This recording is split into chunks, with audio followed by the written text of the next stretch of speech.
all major powers. Pakistan, with all major powers. Beyond the United States and China, this includes Europe, Russia, and Japan, as well as the ASEAN and Republic of Korea. We reinforce and deepened our traditional partnerships with Saudi Arabia, the United Arab Emirates, Turkey, Iran, and Qatar.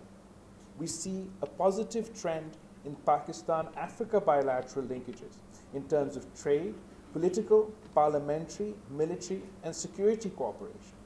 Pakistan has clearly voiced its opposition to any bloc politics or relapse into the Cold War. Forging military alliances and assigning the role of net security provider to some countries at the expense of others is fraught with grave consequences. In our view, the main driver for international relations should be cooperation, not confrontation. There is everything to be gained from economic interdependence and peaceful coexistence, and everything to lose from a mindless drift into confrontation and conflict. We hope prudence will prevail and the world would step back from the precipice. The all-weather strategic cooperative partnership between Pakistan and China has been enduring and mutually beneficial over several decades. China remains a steadfast and reliable partner, and our bilateral ties continue to strengthen across myriad fields. Pakistan is fully committed to ensuring the success of the China-Pakistan Economic Corridor, which has a transformational effect as it completes its first decade this year.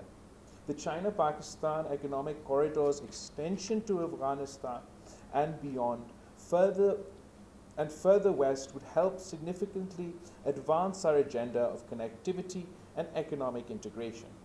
There has also been positive momentum in the Pakistan-US relationship, and the new government took over when the momentum of bilateral ties had been stalled.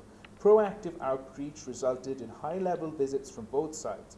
We are confident that de-hyphenization of relations with the United States will further contribute to strengthening our bilateral relations. With Russia, Pakistan continues to build a relationship based on trust, understanding, and close cooperation on regional and international issues of common concern. There is so much potential to be realized, across multiple sectors. As a friend of both Russia and Ukraine, we hope that there will be a move towards peaceful resolution of the ongoing conflict through dialogue and diplomacy.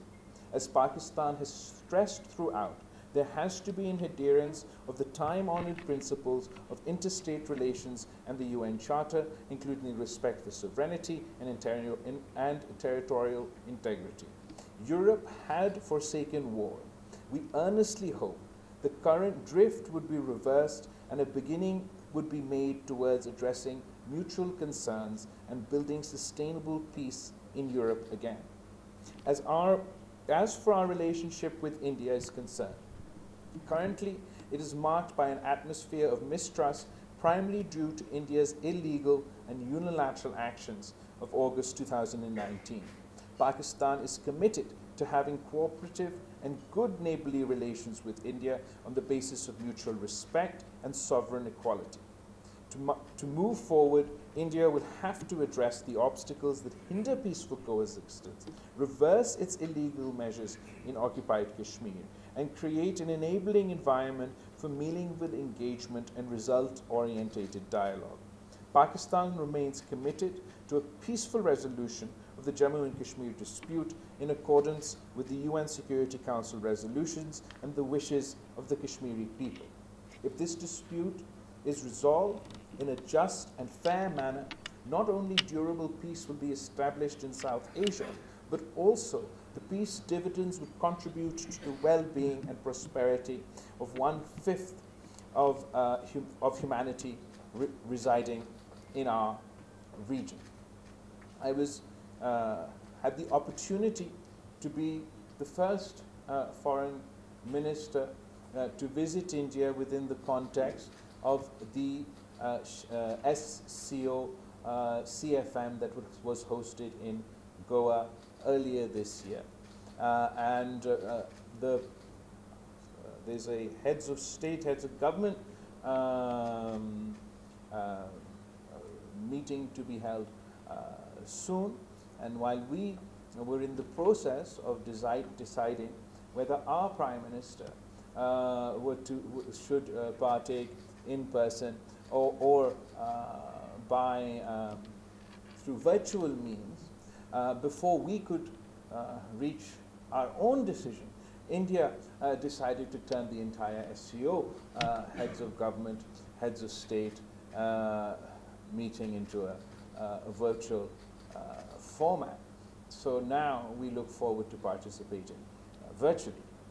But we are committed to our engagement through multilateral organizations. We particularly are committed to regional organizations such as the SCO, and I believe Pakistan's participation, despite our bilateral issues, was a strong signal of Pakistan's commitment to the SCO and regional integration overall.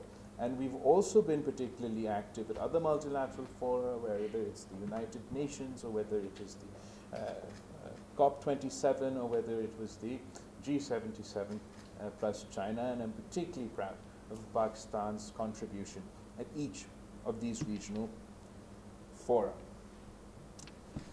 Finally, in light of recent political developments in Afghanistan, the international community must maintain a pragmatic approach and constructive engagement.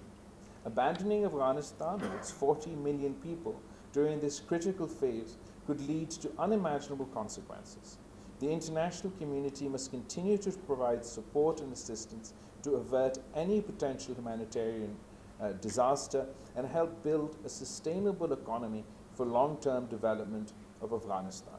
Simultaneously, Pakistan hopes that the Taliban authorities would be responsive to the expectations of the international community. The Afghan interim government must ensure inclusivity, respect for human rights of all Afghans, and effective counter-terrorism action. There was a revival and rejuvenation of bilateral political and sectoral dialogues with all partners through high-level engagement and regular bilateral political consultations, which have allowed institutionalizations of our relationships across the board. Distinguished participants, Pakistan will continue to play its rightful role in the maintenance of international peace and security and advance the cause of sustainable development. I have the full confidence that the ISSI will continue to thrive, adapt, and remain at the forefront of strategic research and policy analysis. I extend my heartfelt congratulations to the ISSI family on this Golden Jubilee celebrations, and again conclude by reiterating the pledge that the Institute will continue to have our support and my patronage going forward. Thank you very much.